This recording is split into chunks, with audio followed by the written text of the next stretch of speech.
personification is giving a human quality to a non-human thing, such as animals, plants, and anonymous objects.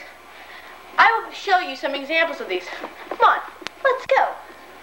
A couch smiles when people sit, eat, on it.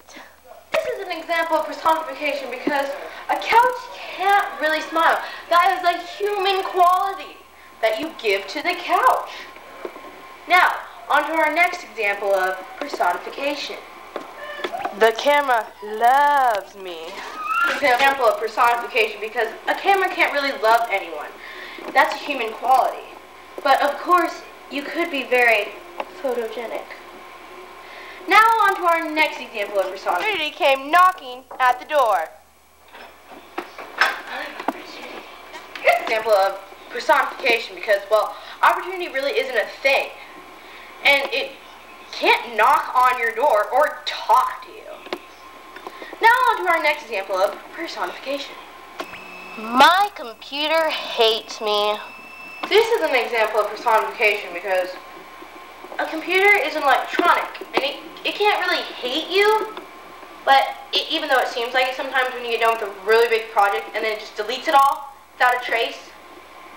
Now on to our next example of personification. Let's go. The dolls cried out in loneliness. Why do you have to leave me? I'm so lonely, why? This is an example of personification because dolls can't really cry. That's a human emotion. Even though some dolls are very, very, very depressing.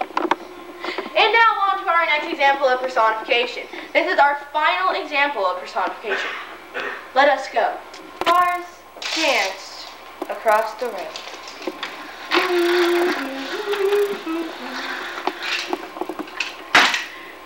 This is an example of personification because the cars didn't actually dance, and that is a human quality. They skid across the road like on ice or something. Well, thank you for coming with me to learn more about personification.